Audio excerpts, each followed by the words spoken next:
आज बड़ी प्यारी बात आपको बताता हूं। वो बात प्यारी भी है और खतरनाक भी है। उस्ताद और जिंदगी, उस्ताद मतलब टीचर, जिंदगी मतलब लाइफ। इन दोनों ने अपनी अपनी लर्निंग्स दी है। These are like two sides of a same coin. उस्ताद बच्चों को बोलता है, बच्चों सबक बता रहा हूं, अच्छे से ध्यान दो, इम्तिहान में सफलता पाओगे। क्या बोलता है? सबक बता रहा हूं बच्चों, अच्छे से ध्यान दो, इम्तिहान में सफलता पाओगे। और अगर बच्चे नहीं सुनते तो जिंदगी आपसे बोलती है कि आप आओ, अब इम्तिहान पहले दो, बाद में मैं सबक सिखाऊंगी। So these are two learnings which everyone should keep them in the mind. Always you still have 60 days, 2 month, जिसमें आपके पास टाइम है। जितने भी उस्ताद में आप टीचर्स ले लो, पेरेंट्स ले लो, जो भी आपके वेल विशर्स हैं, वो सब जो अच्छी बात बोलते हैं, लर्निंग्स देते हैं, वो सब उस्ताद रहेंगे। तो उनकी सुन लो। हर एक आपको ये बोल रहा है ना, बोर्ड है, टर्निंग जंक्शन है, टर्निंग पॉइंट है, पढ़ो, दिन रात एक करके पढ़ाई करो और इम्तिहान जाके दो, तो होप सो आपका रिजल्ट अच्छा आएगा। अगर आप फिर वही एटीट्यूड से, लेम अप्रोच से पढ़ाई करोगे और डायरेक्ट जाके इम्तिहान दोगे, फिर रिजल्ट के दिन वो रिग्रेट वाली फीलिंग, दैट इज, आप मतलब जो फेस किया है उससे पूछो वो रिग्रेट वाली फीलिंग कैसी होगी। सो ये 2 सबक जिंदगी के और उस्ताद के याद रखना। सो लेट अस गो।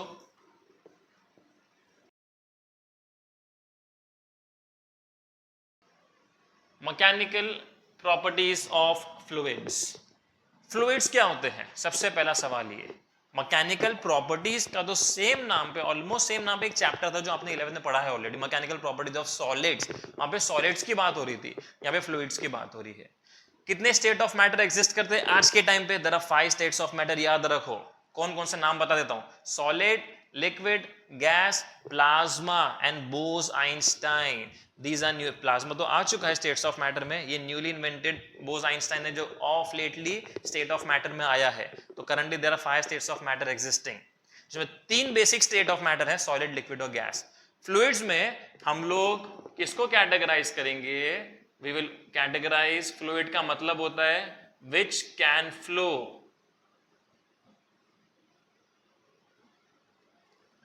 याद रखो, फ्लूइड्स मतलब विच कैन फ्लो। तो इसमें क्या आएंगे?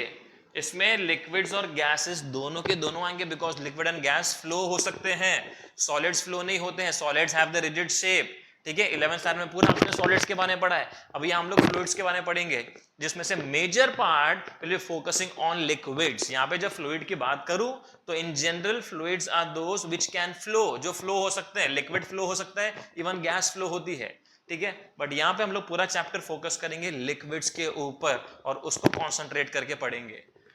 तो फ्लूइड्स में 2 हाफ है, ये उसका डेफिनेशन हो गया। फ्लूइड्स में फर्स्ट हाफ है फ्लूइड्स एट रेस्ट, और नेक्स्ट हाफ है फ्लूइड्स इन मोशन। ठीक है, ये दोनों हाफ कवर करेंगे हम लोग, जिसमें फ्लूइड्स एट रेस्ट में क्या क्या टॉपिक कवर करेंगे, I just brief you out in this box. सबसे पहले हम लोग पढ़ेंगे प्रेशर के बारे में। प्रेशर क्या होता है, फॉर्मूला क्या है, यूनिट क्या है, डायमेंशन क्या है, each and everything will study under pressure. Pressure का फॉर्मूला लिख देता हूं, फोर्स अपॉन एरिया। प्रेशर के बाद आएगा उसके साथ रिलेटेड क्वांटिटी, डेंसिटी।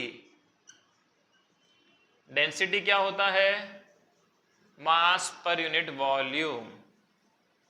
ये डेंसिटी के बारे में हम जब पढ़ेंगे ना, तो कुछ कुछ चीजें ऐसी हैं कि हम ऑब्जर्व करते तो कुछ नजर आता है, but if practically study them और उसमें चीज में डेप्थ में जाके पढ़ते तो समझ में आता है उसका रिजल्ट या उसका आंसर कुछ और है। ये थोड़ा सा चीज है जो ट्रिकी है, कंफ्यूजिंग है। तो कैसा ट्रिक आपको अपनाना है तो सब बताऊंगा मैं आपको। Third one is surface tension.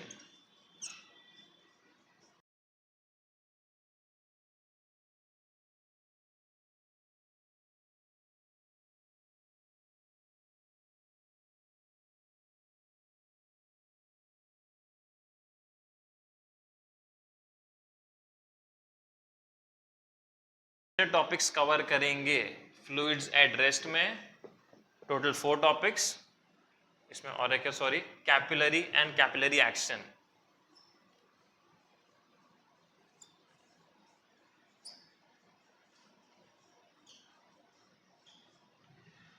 Fluids at rest में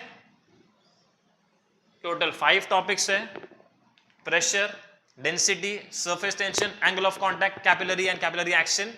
फ्लूइड्स इन मोशन में 3 टॉपिक्स है, viscosity, equation of continuity, Bernoulli's principle. That's it. तो यहाँ पे 5, वहां पे 3, टोटल 8 टॉपिक चैप्टर में है। ठीक है।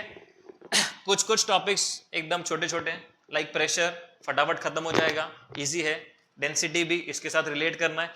यहाँ पे एक चीज दिमाग बनाना कि हर एक का आपको रिलेशन देखना है, क्या बनता है। डेंसिटी के साथ प्रेशर का क्या रिलेशन है, प्रेशर के साथ सरफेस टेंशन का क्या रिलेशन है, एंगल ऑफ कांटेक्ट का क्या है। ठीक है। कैपिलरी एंड कैपिलरी एक्शन किस पे डिपेंड होता है, फिर विस्कोसिटी क्या होता है, इक्वेशन ऑफ कंटिन्यूटी, फ्लो का जो कंटिन्यूअस मूवमेंट। देखिए ये फ्लूइड्स इन मोशन की बात हो रही है ना, तो उसके टॉपिक्स ये हैं।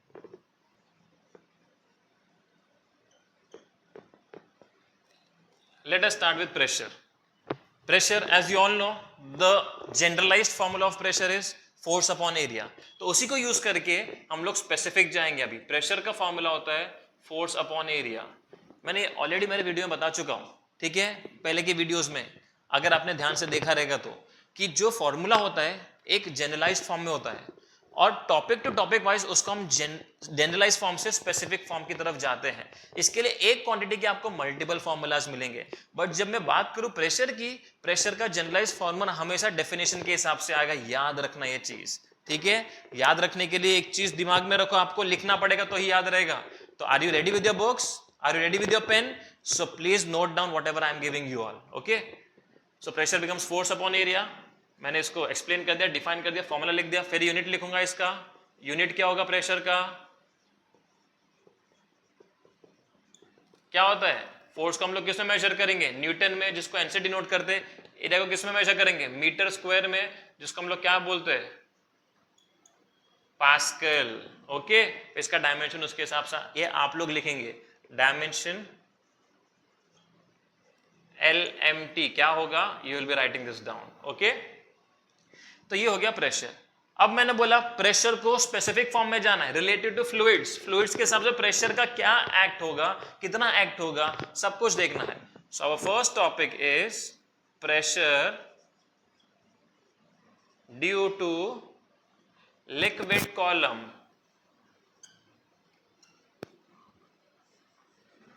मतलब क्या हो गया? Let us take a container. Fluid की बात हो रही है, लिक्विड्स कंसीडर करना है, गैस को नहीं कंसीडर करना है। दैट डजंट मीन गैस नहीं आते, इसमें गैस भी आते हैं, बट हम कंसीडर नहीं करेंगे गैस को।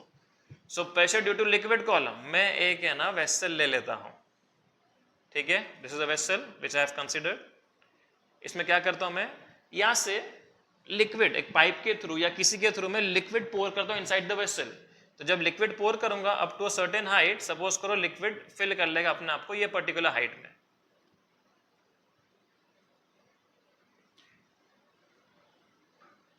अब जब मुझे बोलेगा इसका प्रेशर फाइंड करो, तो मैं अब जनरलाइज फॉर्मूला यूज नहीं कर सकता हूं, फोर्स अपॉन एरिया।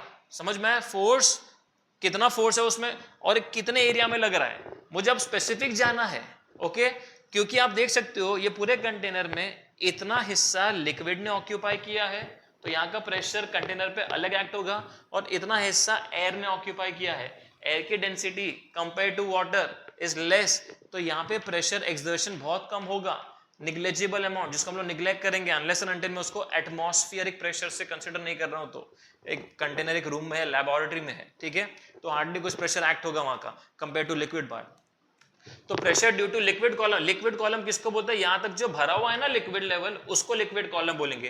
तो यहां से लेके यहां तक को लिक्विड कॉलम को मैं H से डिनोट करूंगा, हाइट ऑफ लिक्विड कॉलम। यहां पे एक्सप्लेनेशन लिखना पड़ेगा आपको। लेट ये rho be the density of liquid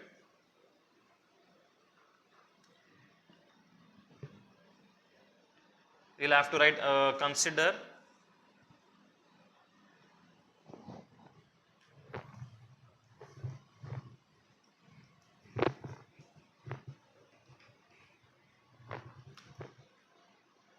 यहां पे आपको एक्सप्लेनेशन लिखना पड़ेगा. Okay, consider a liquid in a vessel, let rho be the density of the liquid. Okay, let h be the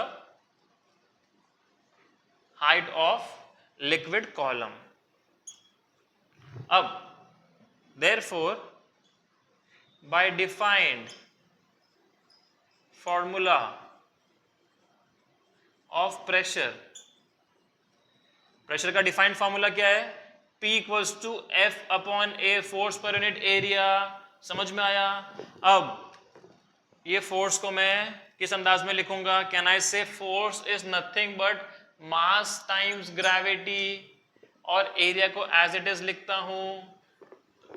pressure को मुझे डेंसिटी के टर्म में चेक करना. अभी बताया मैंने कि डेंसिटी है जो इधर लिक्विड कॉलम पे डिफरेंट एक्ट करेगा प्रेशर, और एयर का डिफरेंट एक्ट करेगा. क्यों? डेंसिटी अलग अलग है, तो मुझे डेंसिटी को लेके आना है. डेंसिटी कहां से लाऊंगा? फॉर्मूला लिखा था मैंने, density is mass upon volume. Therefore from the formula density is mass upon volume, तो यहां से मास क्या हो जाएगा? Volume into density. तो मास का जो वॉल्यूम इनटू डेंसिटी क्या यहां पे पुट कर सकता हूं मैं. Therefore pressure becomes volume into density into g upon area. Got it? मास की जगह वॉल्यूम इंटू डेंसिटी पुट कर दिया हूं मैंने. अब क्या मैं वॉल्यूम को थोड़ा सा स्प्लिट करके एरिया इंटू लेंथ लिख सकता हूं, और लेंथ की जगह एरिया इंटू हाइट लिख सकता हूं क्या? बिकॉज वॉल्यूम क्या होता है? Length into breadth into height, और लेंथ इंटू ब्रेथ क्या बनेगा? एरिया बनेगा. तो क्या वॉल्यूम को मैं एरिया इंटू हाइट लिख सकता हूं? Yes I can. तो वॉल्यूम को मैंने एरिया इंटू हाइट लिखा हूं, और रो एज इट इज गया, जी भी एज इट इज गया, upon a, this a gets cancel, तो मुझे प्रेशर मिल गया एच रो जी. तो प्रेशर ऑफ लिक्विड कॉलम मुझे अगर ढूंढना है तो ये फॉर्मूला से इजीली ढूंढ सकता हूं. जहां पे प्रेशर इतना लिक्विड कॉलम का एच से डिनोट किया जाएगा, हाइट पे डिपेंड करेगा, उसकी डेंसिटी ऑफ द लिक्विड पे डिपेंड करेगा, और g acceleration due to gravity पे डिपेंड करेगा. सिचुएशन रखते हैं अभी हम लोग. ठीक है, imagine I have two vessel, दोनों की हाइट अलग अलग है. एक छोटा वेसल है, एक इससे बड़ा वेसल लेता हूं. ठीक है, और दोनों में 3/4 अमाउंट ऑफ वाटर है, लिक्विड है वाटर, 3/4 अमाउंट ऑफ वाटर है. तो क्या दोनों का प्रेशर सेम एक्ट होगा? सोच के बताओ, सोच के बताओ. सोच, कंडीशन क्या दिया मैंने? दोनों वेसल की हाइट अलग है, एक छोटा वेसल है, ठीक है, और एक बड़ा वेसल है. दोनों में 3/4 अमाउंट ऑफ वाटर डाला, दोनों में 3/4. तो जो बड़े वाले में 3/4 जब डालूंगा, तो 3/4 जब डालने के बाद उसका एक्यूमुलेशन 3/4 का ज्यादा हो जाएगा compare to the 3/4 of the small vessel. तो प्रेशर किसका ज्यादा रहेगा? ए का या बी का? प्रेशर जिसमें हाइट बड़ी है उसका, या प्रेशर जिसमें हाइट छोटी है उसका? फॉर्मूला से देख के बताओ. जिसका हाइट ऑफ लिक्विड कॉलम ज्यादा है उसमें प्रेशर ज्यादा एक्ट होगा. Let us take another situation. अब दोनों सेम साइज के वेसल हैं, बस दोनों में लिक्विड डिफरेंट है. एक में मैं पानी डालता हूं और एक में तेल डालता हूं, ऑयल डालता हूं. दोनों में से डेंसिटी किसकी ज्यादा किसकी कम है, ये आपको पता रहना चाहिए. डेंसिटी यहाँ पे है ना, थोड़ा सा सबको लगता है कि तेल ज्यादा गाढ़ा है पानी से. पहले भी मैं भी यही सोचता करता था, बट नहीं, तेल ज्यादा डेंसिटी वाला नहीं है. तेल की डेंसिटी पानी से कम है. तेल का वो स्टिकीनेस रहती है, समझ में आया? पानी में स्टिकीनेस नहीं है, तेल की स्टिकीनेस है, जिसकी वजह से the oil is moving slowly. समझ में? it is not due to the density, it is due to the stickiness. तो ऑयल की density comparatively is less than water. तो जो दो कंटेनर ले रहा हूं, कंटेनर A, कंटेनर B, दोनों सेम साइज के हैं, सेम हाइट के हैं, दोनों में लिक्विड लेवल भी सेम है. इसमें पानी भरा हूं, इसमें तेल भरा हूं, तो किसमें प्रेशर ज्यादा एक्ट होगा? कंटेनर के वॉल्स पे प्रेशर जिसमें पानी भरा हुआ है, कंटेनर जिसमें पानी भरा हुआ है. क्यों? बिकॉज डेंसिटी वाटर की ज्यादा है. समझ में आया? डेंसिटी का रिलेशन प्रेशर के साथ कैसा होगा, हाइट के साथ कैसा था? So pressure is directly proportional to height. Height ज्यादा तो प्रेशर ज्यादा. डेंसिटी के टर्म में pressure is also directly proportional to the density. Density जिस लिक्विड की ज्यादा, उसका प्रेशर एक्सर्शन वो पर्टिकुलर कंटेनर में ज्यादा। और ग्रेविटी के साथ भी प्रेशर कैसे जा रहा है, डायरेक्टली प्रोपोर्शनल है। ग्रेविटी जहां पे ज्यादा वहां प्रेशर ज्यादा। अंडरस्टूड। अगर मैं एक कंडीशन, अभी वेसल भी सेम है, उसके अंदर लिक्विड भी सेम है, लेकिन दो अलग अलग रीजन में कर रहा हूं, एक समवे नियर द इक्वेटर और एक समवे नियर द पोल्स, क्या दोनों केसेस में प्रेशर कंटेनर पे सेम एक्ट होगा? नहीं, क्योंकि प्रेशर और ग्रेविटी का रिलेशन क्या है, डायरेक्टली है। तो इससे क्या मालूम पड़ा, ग्रेविटी कहां पे ज्यादा होती है, पोल्स पे ज्यादा होती है ना, तो वहां प्रेशर ज्यादा रहेगा। क्यों? बिकॉज ग्रेविटी वहां ज्यादा है। और इक्वेटर पे प्रेशर कम रहेगा, क्यों? बिकॉज ग्रेविटी पे ग्रेविटी कम है इक्वेटर पे।